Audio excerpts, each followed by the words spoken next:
Salut à tous, c'est Lucas de Spin Pro et aujourd'hui on est parti pour voir 6 conseils pour ne plus être un débutant au poker. Donc c'est top, si vous débutez, vous venez d'arriver sur cette vidéo, vous êtes au bon endroit parce que je vais vous donner des conseils qui vont vous faire progresser et vous n'allez plus être débutant mais un joueur en phase de progression on peut dire et donc vous êtes sur la bonne voie. Donc on est parti déjà pour voir ce premier conseil qui est de calculer la cote. Ça c'est vraiment le B à bas mais qui est vachement important et que beaucoup de personnes ne font pas parce qu'ils ne savent pas le faire. Et donc je suis là pour t'expliquer justement comment calculer la cote. Parce qu'en fait, ton objectif à chaque fois au poker, c'est de savoir si tu peux payer ou pas, tout simplement. Et donc, tu as toujours besoin de savoir si ton adversaire met 1 dans 6, est-ce que c'est intéressant de payer avec ta main, ou s'il fait 4 dans 6, est-ce que c'est toujours intéressant, s'il fait 10 dans 6, est-ce que c'est toujours intéressant de payer. Ton objectif, voilà, c'est de savoir jusqu'à quand c'est plus intéressant de payer, etc. Donc, comment on calcule ça?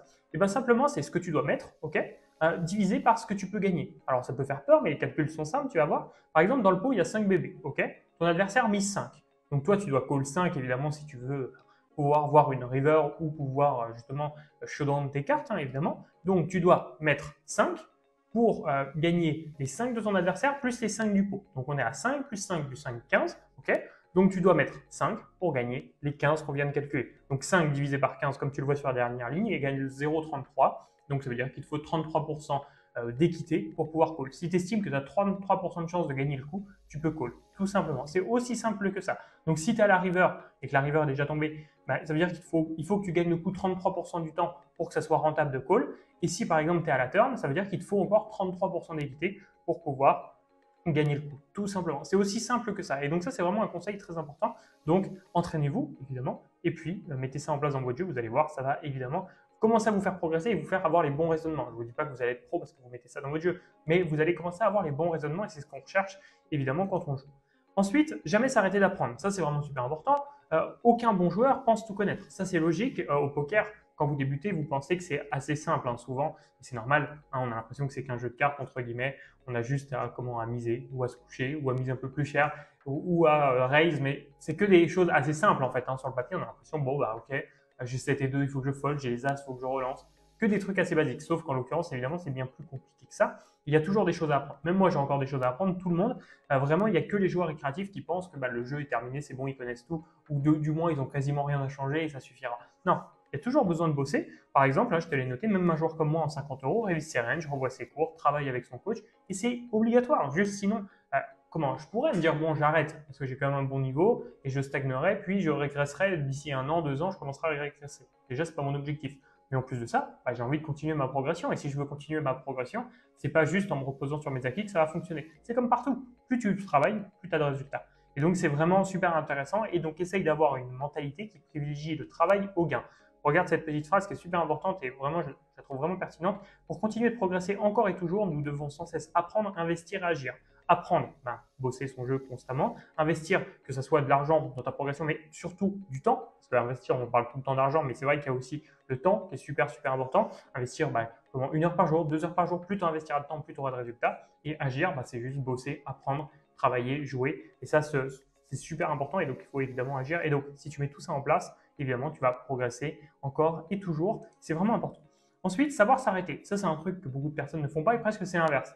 Parce que, comme je te l'ai mis, moi, dans ma carrière, j'ai eu des centaines de journées difficiles. Je pense que j'en ai eu même un peu plus que ça.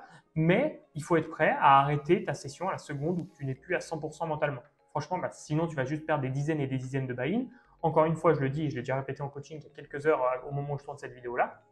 C'est vraiment important de s'arrêter au moment où tu sens que ça ne va pas. Pas au moment où tu as perdu un nombre de buy-in. J'explique parce que simplement, il y a des jours, je vais perdre 25 buy-in, je serai encore en train de bien jouer. Pour moi, ça ne m'aura pas affecté. J'étais dans un bon jour, je trouve que je joue bien. Donc ça va, je continue. Par contre, il y a des fois où je vais perdre 5 buy-in et je sens que mentalement, j'y suis plus. Simplement peut-être parce que j'ai trop fatigué, donc du coup, ça me tilte. Et des fois, ça m'arrive même d'être gagnant dans la session, mais pourtant sentir que ça va pas, sentir que je joue mal, sentir que je prends que les mauvaises décisions. Alors je préfère couper dans ces moments-là. Et donc, on va dire que je coupe voilà, 7-8% de mes sessions, je pense, un peu moins de 10%, mais des sessions que je décide de couper juste parce que bah, ça va pas, mais ça n'empêche que le lendemain, bah, je ferai ma session sérieusement. Et c'est ça qui est important, c'est de savoir s'arrêter quand ça va pas et pas continuer encore plus pour rattraper ses pertes. Et ça, c'est vraiment le mauvais réflexe, donc faites vraiment attention à ça.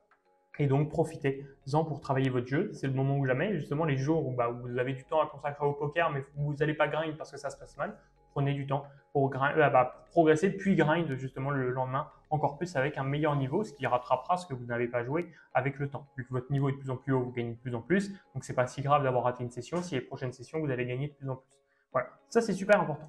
Ensuite, ne pas raise tous les flush draws. Ça c'est un conseil plus technique et directement on rentre dans le vif du sujet parce que ça c'est une erreur que tout le monde fait. Très clairement, beaucoup de joueurs perdent beaucoup d'argent à cause de ça parce qu'ils ont tendance à raise uniquement les bons flush draws. Exemple, comme je t'ai mis sur roi 6-9, évidemment dame 7 suité tu peux raise. Pourquoi? Parce que si tu pars à tapis, tu vas peut-être partir à tapis contre 7 et 8, donc tu seras largement devant contre des tirages flush qui sont inférieurs à toi. Si ton adversaire a 4 et 2 suité, tu es content de partir à tapis contre cette main, tu as plus de 80% d'équité, tu es super bien. Si ton adversaire, il a un 9, tu es quand même super bien, tu joues encore tes dames, backdoor straight, backdoor flush, et flush draw, directement, donc tu joues encore beaucoup d'équité. S'il a un roi, tu n'es pas non plus complètement mort, il te reste 35% d'équité à peu près. Donc au final, tu te retrouves toujours dans un scénario plus ou moins favorable si tu décides de raise ces combos-là. Par contre, si tu raise 4 et 2, ok, si tu le raise, ton adversaire fold, ça se passe bien. Si call, ça va encore. Par contre, s'il te fait tapis, le problème, c'est que si tu call, tu risques de call soit contre des flush draws supérieurs, soit contre des mains qui vraiment ont une tonne d'équité contre toi et donc du coup, tu vas te retrouver avec 20% d'équité. Ou soit, tu te retrouves à devoir fold un flush draw, ce qui est catastrophique parce que du coup, tu fold une main super qui avait un super potentiel. Donc, c'est juste catastrophique. Donc, ne raise pas ces petits flush draws, raise que ceux qui peuvent faire des nuts. Évidemment, 4 et 2, ici, évidemment, faire une flush, c'est considéré comme nuts. Mais s'il y a tous les combos de 2 piques supérieurs qui peuvent te battre, ce n'est pas une bonne chose de raise ces combos-là. Donc fais attention avec ces petits, flush draws, essaye plutôt de les call, tu vas voir que c'est beaucoup plus simple à jouer. Et en plus, tu vas pouvoir trapper un peu tes adversaires si tu touches, évidemment, parce qu'ils ne vont pas te mettre justement sur un flush draw. Donc ça, c'est super important. Ensuite, on va avoir le meilleur conseil de votre vie que beaucoup de personnes ne vont pas écouter, mais ce serait de travailler votre jeu. Ça peut paraître basique, mais si vous êtes débutant, c'est ce que vous devez retenir de cette vidéo. Savoir qu'il faut parier ces petits flush draws, c'est cool. Ok, ça va vous faire progresser un petit peu. Mais ce n'est pas ça qui va changer parce que si vous débutez, il vous faut le déclic. Le déclic, c'est quoi? C'est le déclic de comprendre que, ok, là, j'ai envie de partir sur une démarche poker et donc je vais le faire sérieusement et je vais bosser mon jeu. Et je ne vais pas être dans une démarche de bon, je prends le moins de conseils, je vais essayer de l'appliquer, je vais essayer de faire 1 million d'euros. Ça ne va pas marcher comme ça. Donc, pensez à essayer de travailler votre jeu et que ce n'est pas magique. Le but, c'est vraiment d'aller chercher ce déclic. Je te raconte la petite histoire que j'ai notée. Quelqu'un qui m'envoie un message, et ce n'est pas le premier, il y en a des tonnes de personnes qui m'envoient des messages comme ça, mais celui-ci est vraiment mot pour mot un véridique. J'ai commencé un challenge en spin, comme ça je vois si j'ai le niveau et si oui, je bosse mon jeu. Ok? C'est intéressant ça, parce que du coup, il nous dit en gros, si je vois que ça marche, j'apprends. Non, c'est pas comme ça. C'est vu que ça va pas marcher si tu fais rien, c'est maintenant que tu bosses. Une fois que ça fonctionne, si par miracle ça fonctionne, c'est que tu as eu de la chance. Et oui, il faut travailler ton jeu, mais tu n'auras pas envie parce que ça a fonctionné. Donc tu n'auras pas de raison. Donc c'est vraiment la mauvaise démarche à avoir. Ça, il faut vraiment pas le faire. Donc, vraiment, déjà, tout le monde se broque quand ils font ça, évidemment, parce que si tu ne bosses pas ton jeu, ça ne peut pas fonctionner, sauf par chance, et du coup, ça n'a pas d'intérêt. Mais il faut vraiment se dire, ok, pas grave, moi je suis là pour bosser mon jeu, et donc, je vais regarder des vidéos, je suis là pour bosser, pour apprendre des choses, je vais discuter, je vais review mes mains, etc. Et je vais me lancer progressivement dans une démarche sérieuse qui est vraiment importante. Donc aussi, je le note, parce que ça c'est important, parce que beaucoup de personnes me disent ça. Jouer sérieusement, pour vous, souvent, c'est égal à gagner. Quand vous gagnez, vous êtes là en train de me dire, ouais, je joue sérieusement, etc. Non, c'est pas ça. La vérité, c'est que quand vous avez de la chance, donc vous gagnez, et donc vous pensez jouer sérieusement. Ça n'empêche que si vous n'avez pas bossé des heures et des heures, c'est juste que vous jouez avec de la chance pour l'instant. Donc, essayez de vraiment rentrer dans cette dynamique qui est vraiment importante du travail et de se dire, bon, ok, le poker, c'est cool, c'est une passion. Par contre, j'ai envie que cette passion devienne plus pour moi que juste une passion où je perds de l'argent. Pourquoi pas au moins devenir break-even, puis gagnant, puis bien gagnant, puis joueur semi-pro, puis pro. Pourquoi pas? Mais au moins se mettre des objectifs et vraiment bosser pour. Ça, c'est important. Alors oui, comme je l'ai mis en bas, je pense que 1% des joueurs écouteront ce conseil et je n'aurais pas écouté à l'époque. Évidemment, j'aurais préféré un conseil sur les flush draws que ça. Et celui-ci est bien plus important. Passons au dernier conseil, qui est de call pour information. Ça, c'est un truc qu'on voit trop en spin. Déjà, en MTD, c'est une très mauvaise idée, en cash game aussi, mais en spin, c'est encore pire.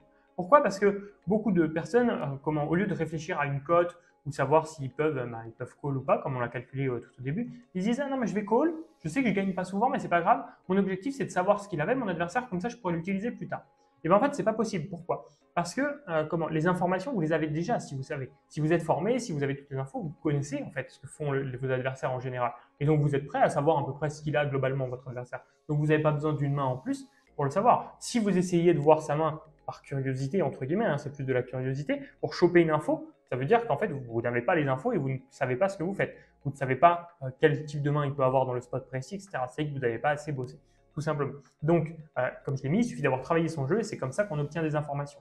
Un call doit toujours être justifié par une cote, comme on l'a calculé tout au début, et une équité. Évidemment, comme on a vu au début, il vous faut par exemple 33%, on l'a calculé, bah, du coup, il vous faut une équité de 33% pour pouvoir call. Tout simplement. Ça, c'est vraiment super, super important. Et ne passez pas à côté de ce conseil parce que en fait, si vous essayez de call, même si vous chopez l'info, déjà, il faut savoir l'utiliser, première chose. Il faut retomber sur le même spot, il faut retomber contre le même joueur. Il faut exactement réussir à l'exploiter pour que ça devienne plus gagnant. Parce que si vous avez perdu une blinde, bon, bah, faut en gagner au moins 2 sur le long terme la prochaine fois contre lui, sinon ça n'a pas d'intérêt. Donc voilà, c'est quand même important de faire vachement attention avec ça. Souvent, c'est plus de la curiosité qu'autre chose. Donc ça, c'est très important aussi. Pour ceux qui sont restés un peu plus loin, un petit dernier conseil, bonus, hein, évidemment, c'est quand on s'en fiche de la bankroll. Vous allez me dire, bah non, attends, personne ne me dit ça, tout le monde dit qu'il faut être ultra rigoureux sur la bankroll. C'est vrai, hein, évidemment, j'abuse un petit peu, mais c'est pour vous créer ce déclic encore une fois sur ça.